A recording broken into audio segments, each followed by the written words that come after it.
Bonjour, mesdames et messieurs. Good afternoon. Mon nom est Richard Gervais. Welcome to the official inauguration of the J.W. McConnell building of the Concordia University and the home of the R. Howard Webster Library. J'aimerais tout d'abord vous présenter nos invités d'honneur, our guests of honor on the stage, starting with the second row, from left to right, representing Concordia University, Mr. William Stinson, Chairman of the Campaign for Concordia.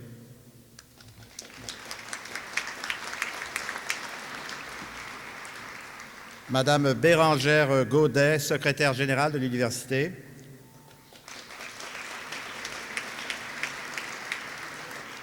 Monsieur Charles Bertrand, vice-recteur au service. Mrs. Rose Sheenan, Acting Director of Libraries.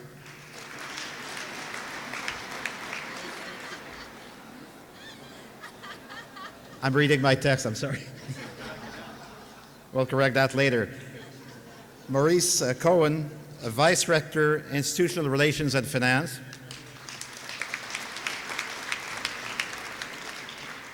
And James Smith, Co-Chairman of the Campaign for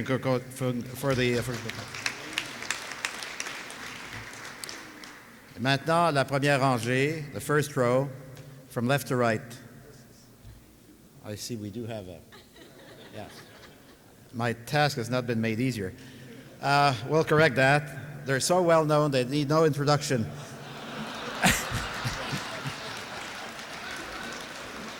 Mr. Derek Price and Mrs. Jill Price, representing the J.W. McConnell Foundation.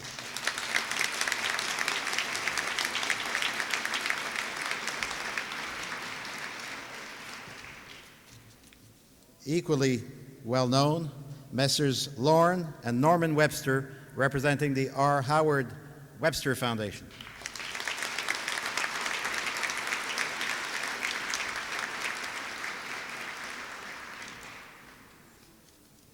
If you'll bear with me, we will go to the first row. Our guests of honor on the first row. I had already presented Mr. Stinson, the Honorable Alan B. Gold, Chancellor.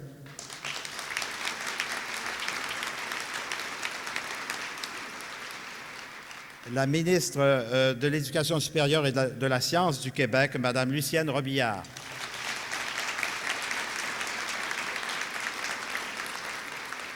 The Rector and Vice Chancellor of Concordia, Dr. Patrick Kenneth.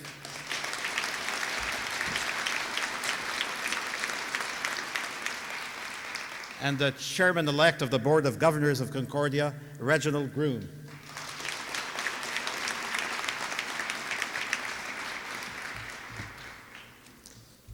I would also like to acknowledge the presence of many distinguished guests in the audience today. I would like to mention the presence of the Honorable Jerry Wiener of the Federal Cabinet in Ottawa, a good friend of Concordia. De nombreux représentants de la Ville de Montréal, members of the Board of Governors, of the Senate, of Concordia's major corporate and foundation members, to charter members and members of the Rector's Circle, to the Capital Campaign volunteer leaders, as well as representatives of Concordia's numerous faculties, schools, departments, as well as the presence of the presidents of the student, faculty, and staff associations and of the unions. Bienvenue également, je m'en voudrais de l'oublier aujourd'hui surtout, aux architectes, aux entrepreneurs, aux artistes qui ont contribué à la réalisation de ce magnifique édifice.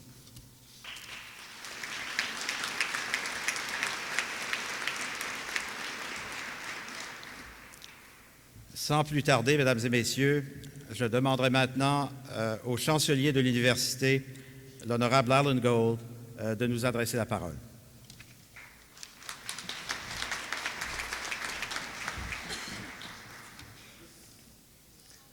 Mes chers amis, my dear friends, welcome to a dream come true.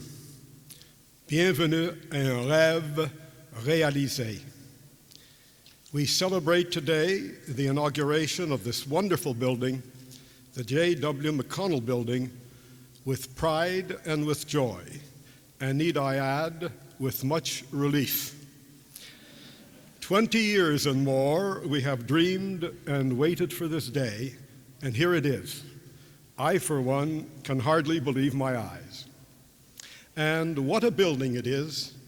It is far too early, of course, to appreciate its full impact upon the university, but it has, to state the obvious, already altered its physical landscape, and even more important, the very essence of the institution itself. And here, may I inject a personal note? As some of you may know, I leave at midnight tonight the post of Chancellor after 5.5 years of, if I say so, who shouldn't, loyal and devoted service.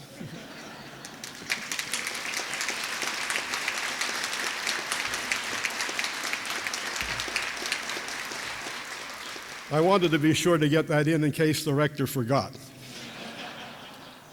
I want to say once more what I have said on other occasions, how happy I am to have played a part in Concordia's mission, and how grateful I am to the men and women within and outside the university who have helped me during my tenure. Thank you, un très grand merci. I am proud to have been Chancellor of Concordia. I am even prouder knowing that I am followed in this high office by a woman of great accomplishments and remarkable talents, the Right Honourable Jeanne Sauvé, former Governor General of Canada, our new Chancellor.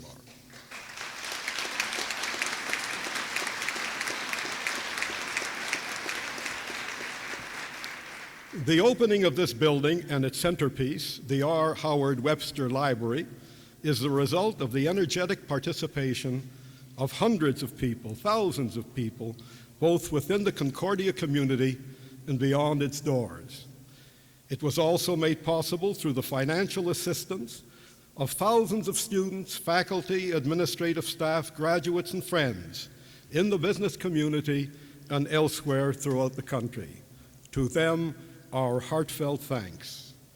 Nous sommes par ailleurs redevables au gouvernement du Québec en ce qui concerne la somme additionnelle pour mener à bien le projet.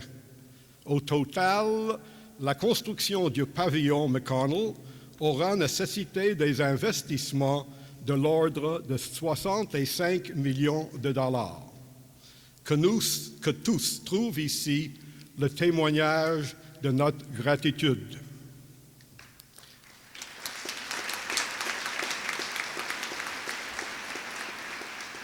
As an academic entity, our university is still very young.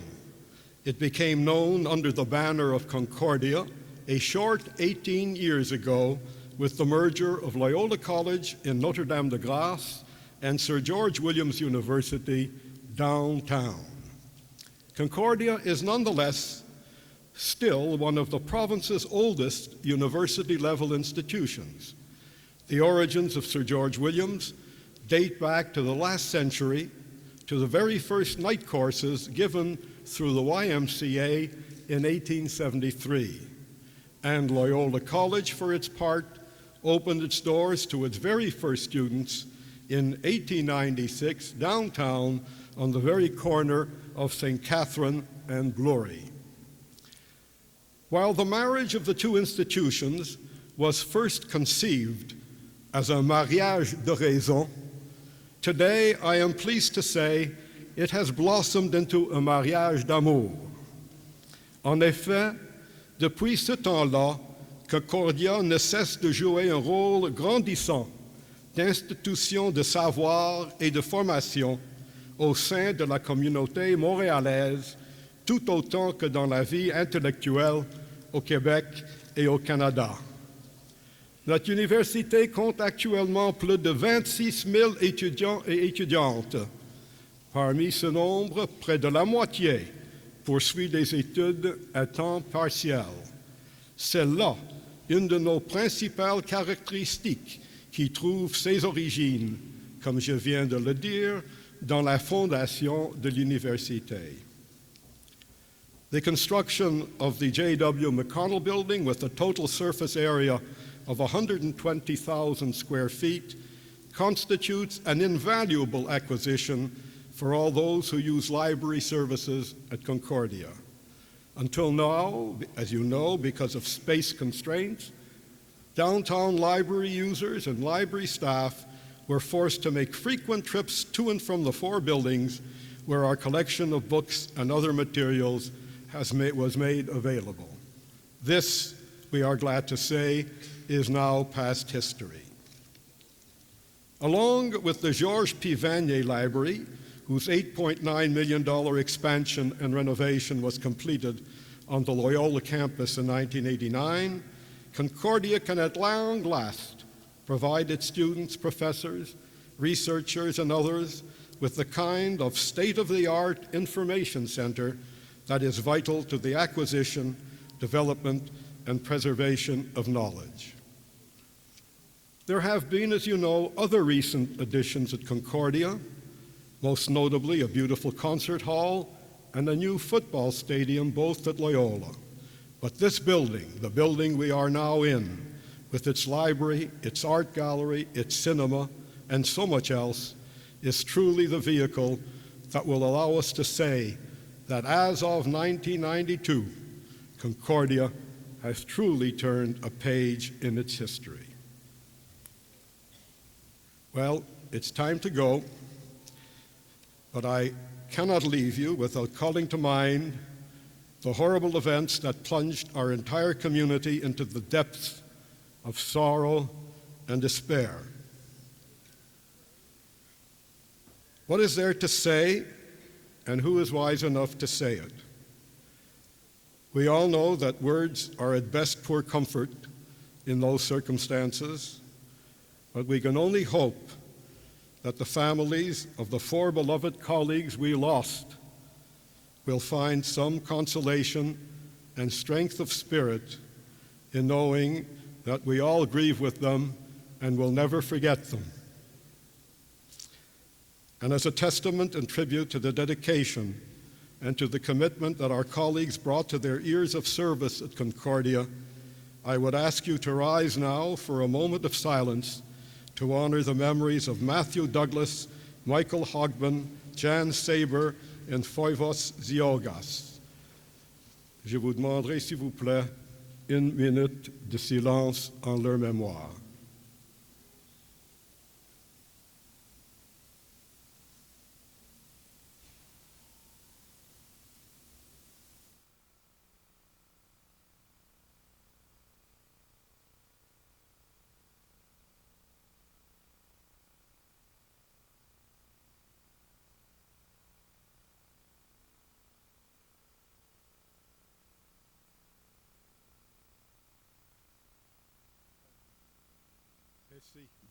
Thank you.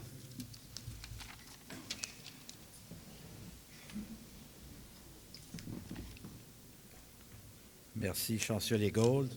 Je demanderai maintenant à la ministre de l'Enseignement supérieur et de la Science de nous dire quelques mots.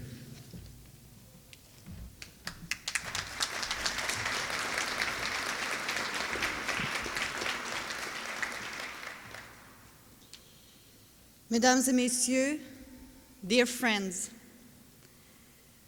je remercie le chancelier de l'Université Concordia, M. Gold, le président du conseil d'administration actuel, M. Gervais, et le recteur et vice-chancelier, M.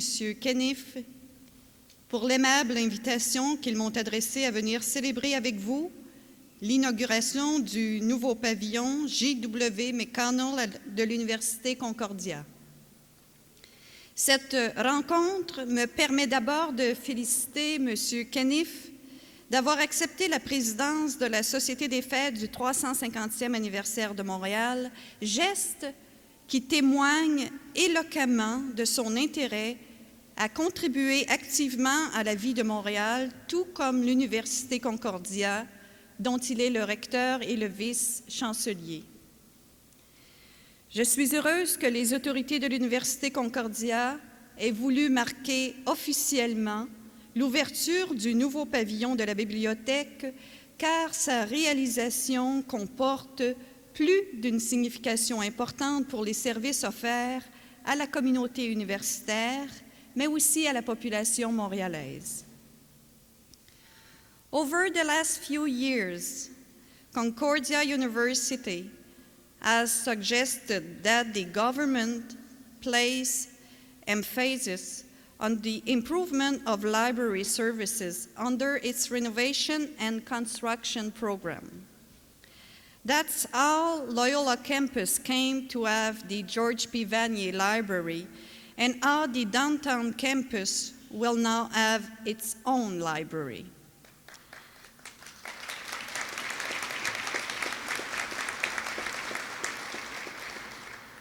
The design and realization of these projects clearly reflect the interests and wish of Concordia University to provide students and professors with an invaluable tool for acquiring and mastering knowledge. Indeed, it is a recognized fact that a library, with its human resources and laboratories, constitutes the heart of a university. Le présent événement convient bien à l'expression de sentiments de reconnaissance à l'égard de toutes les personnes qui travaillent dans les différentes bibliothèques des universités du Québec. On ne saurait trop insister sur le fait qu'elles remplissent des fonctions indispensables à la réalisation de la mission universitaire. Par sa compétence, le personnel de la bibliothèque apporte aux usagers un soutien professionnel et technique essentiel à l'exploitation maximale des sources d'information. Dans cette foulée, je voudrais exprimer mon appréciation à l'endroit de la Conférence des recteurs et des principaux des universités du Québec qui manifestent un intérêt soutenu et toujours renouvelé à la cause des bibliothèques universitaires. En cette année, qui marque le 25e anniversaire du regroupement des bibliothèques universitaires québécoises, je suis très heureuse de souligner les actions du sous-comité des bibliothèques de la Conférence des recteurs, telles que le soutien à des échanges d'informations et à la réalisation d'ententes de collaboration entre les bibliothèques universitaires, le soutien à l'harmonisation des politiques et des pratiques, l'initiative d'inventaire collectif et la mise sur pied d'activités de formation à l'intention du personnel des bibliothèques universitaires.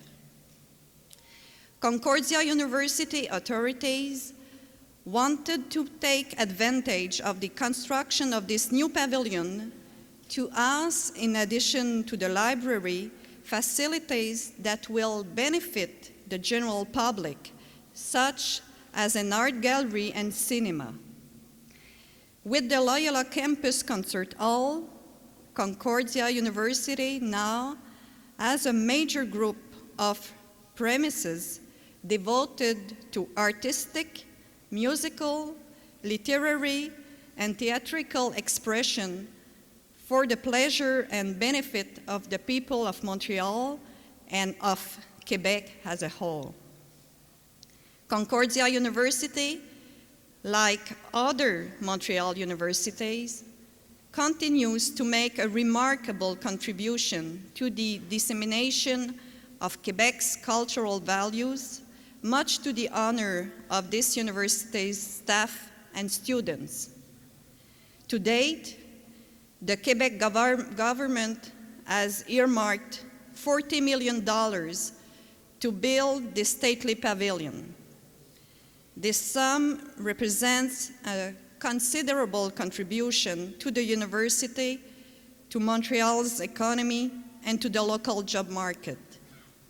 This is one more reason that I, as Minister of Higher Education and Science, am proud of my government's contribution. The carrying out of this project was also made possible by the generosity of the general public, Concordia students, graduates, alumni, and staff members, as well as various agencies and foundations. They deserve a large portion of the credit for the construction of this magnificent building. Je félicite les autorités de l'Université Concordia pour la ténacité et l'ingéniosité démontrées tout au cours de la conduite de ce projet et toutes les personnes qui ont mis leur connaissance, leur expérience et leur expertise à contribution pour la réalisation de cet édifice, que ce soit les architectes, les constructeurs, les ouvriers, les artistes et combien d'autres qui ont aussi participé à sa création.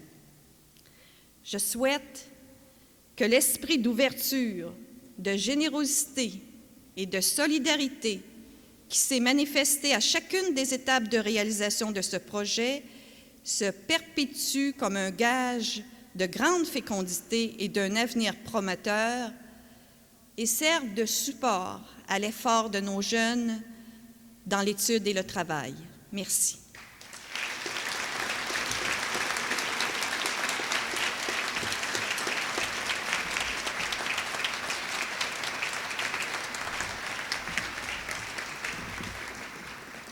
As we say in constitutional negotiations, I have the last version. So may I read the amendments? Mrs. Rose Shannon, Vice Rector Academic.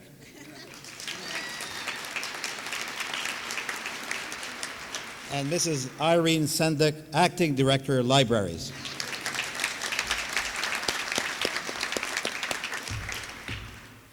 Maintenant, mesdames et messieurs, je demanderai au recteur, I would ask the rector of Concordia, Dr. Pat Keniff, to address us.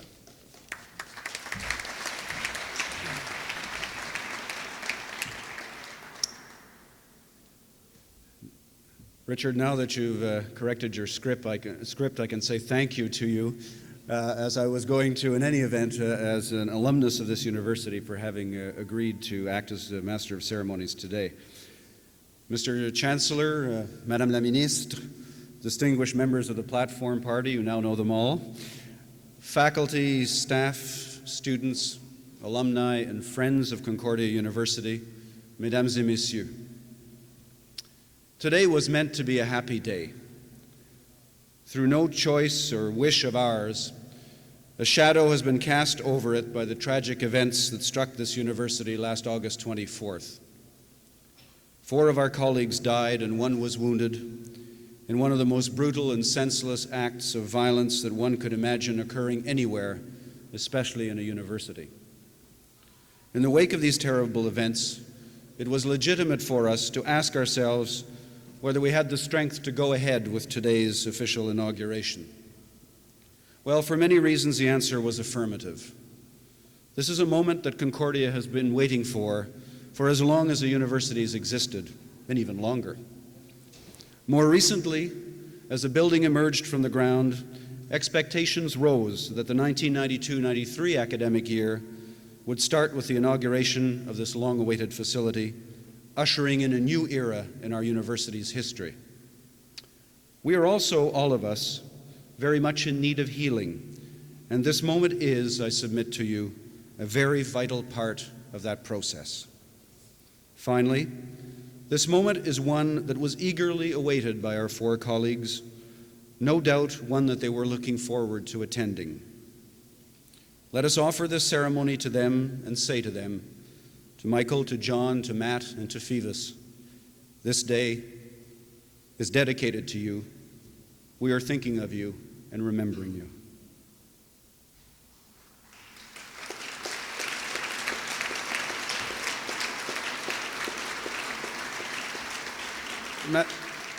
Madame la ministre, permettez-moi de façon particulière de vous dire à quel point nous vous sommes reconnaissants de votre présence parmi nous aujourd'hui.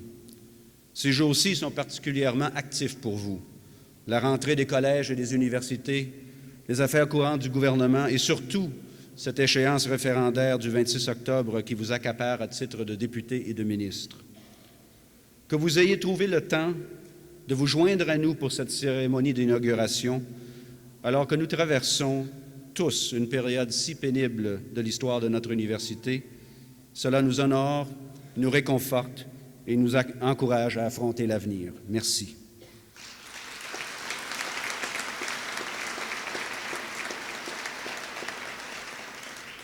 "20 years, at least, in the dreaming, over a decade in the planning, close to 4 years in the building.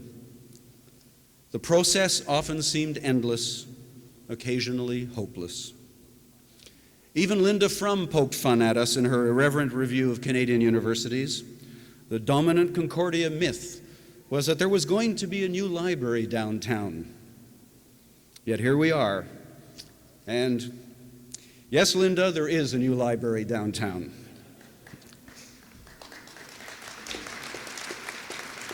It started in 1985 with the approval by the Quebec government of the funding for the ground floor and the library floors of this building. In 1987, after a change of government, we secured approval for the 2 floors above the library floors. And finally, in 1990, approval was given for the 4 additional floors on the Mackay Street side of this building. In all, many negotiations, many steps forward and a few steps back, 3 ministers, starting with Yves Bérubé, then Claude Ryan, and today Lucienne Robillard. All along, we believed in the project and they believed in us. And together we made it happen. As we stand here today, it is important that we recognize what this building means for Concordia University. We've often said to the community and to the world, look at what we can do with the wonderful people we have at this university. The physical environment may not be so hot, but our people, by their talent and their devotion, more than compensate for what our premises may lack. Well, today we can proudly say that now we not only have the people, but we also have an incredibly bright, appealing, and functional building in which many of those people will work, study, and continue to build this university's future. Indeed, this building in many ways symbolizes our mission in its commitment to openness, diversity, and interdisciplinarity. This building will stand as a landmark, as a symbol of the new Concordia, as a magnet to attract to the university the very best and brightest students and faculty in even greater numbers than in the past. Remember that it is not only a library, it is an indoor campus, a meeting place for the university community and for the general public. Offices, seminar rooms, work and study facilities, all of these are already drawing people into an environment that is compellingly congenial and dynamic. La Place Concordia, où nous nous trouvons présentement, se veut un lieu de rencontre et d'activité, ouvert à l'ensemble de la communauté montréalaise.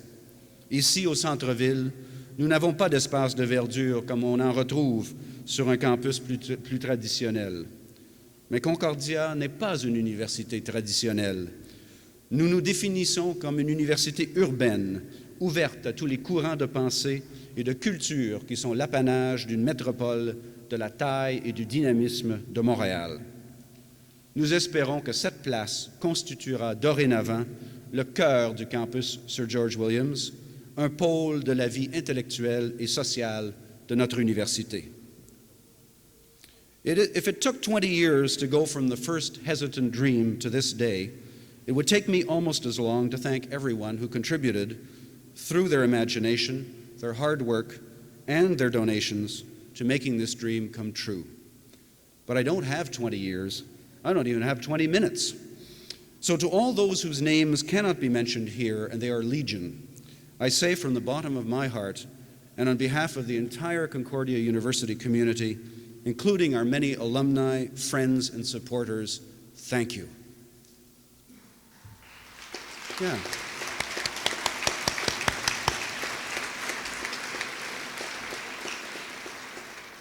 But there are many who deserve a special mention. At the very outset of this dream, my predecessor, John O'Brien, and Graham Martin, then Vice Rector of Administration and Finance, did an enormous amount to move the project forward and to plan a capital campaign that would provide some of the required funds.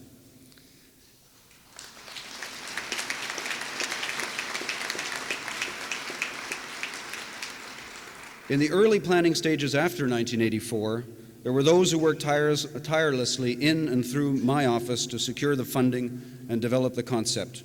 Katie Binden, Ray Arsenault, the president of Royal Bank Realty, Russell King, who acted as a financial consultant, and Jean-Pierre Roy, who acted as a project manager for the Vanier Library expansion, the concert hall, and this building in the early phases. Thank you as well to Louis Vallanos, who from 1984 on was in uniform and on the field for most of the game, and gave advice and counsel in his inimitable way, both in the building and the library itself. But one person who has been closely associated with this project, and I dare say the only person from the very beginning of the planning stage and who has helped enormously to bring us to this day, deserves a very special note of appreciation from all of us, and that is Frank Papineau.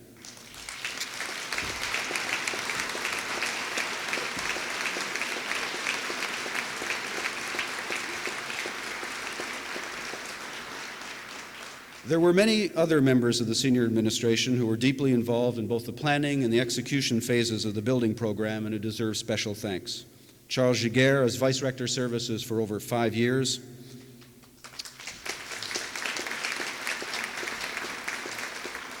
Maurice Cohen as Vice Rector Institutional Relations and Finance for over 6 years. Doctors Catherine McKenzie and Donald Boisvert as Executive Assistants to the Rector in the first case and then as Associate Vice Rector Services. And most recently, Dr. Charles Bertrand as a new Vice Rector Services. But planning also involves professionals who design the building and who draw those wonderful plans that the builders then translate into this. I've always marveled at the way they do it.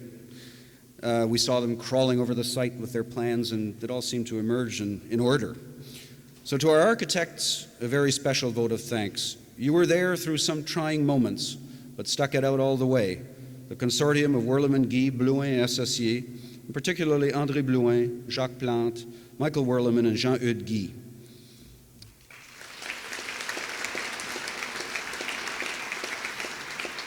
Also a word of appreciation, of course, to the project engineers, Francis Bouleva et Associés, Boutillette Parizeau et Associés.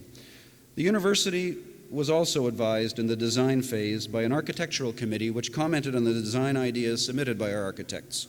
Thank you to the members of that committee, Phyllis Lambert, Jean-Marie Roy, Peter Rose, and the late Ray Affleck.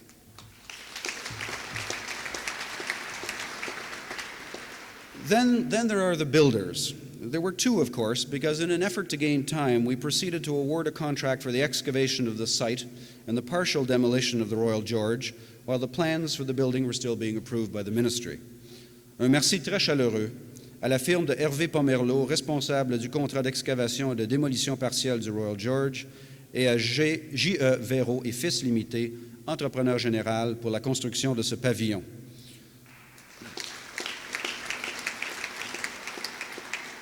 On peut toujours penser que ces gens ont été suffisamment remerciés par les versements que nous leur faisions sur une base régulière en vertu du contrat qui nous liait à eux, mais je trouve bien normal de leur adresser un merci supplémentaire en cette journée heureuse.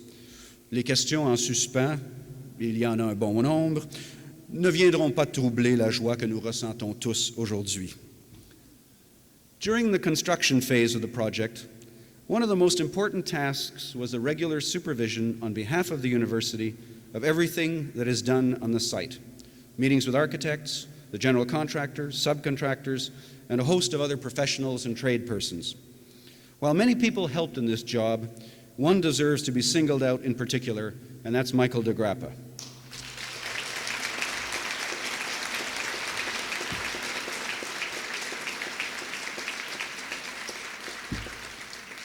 When I became rector in 1984, he had just graduated as an undergraduate from Concordia.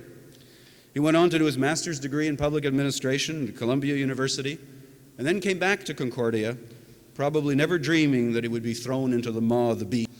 Well, Michael, you've performed tirelessly and well, and I, for one, and I think everyone who's worked with you, is indebted to you and proud of the work you have done.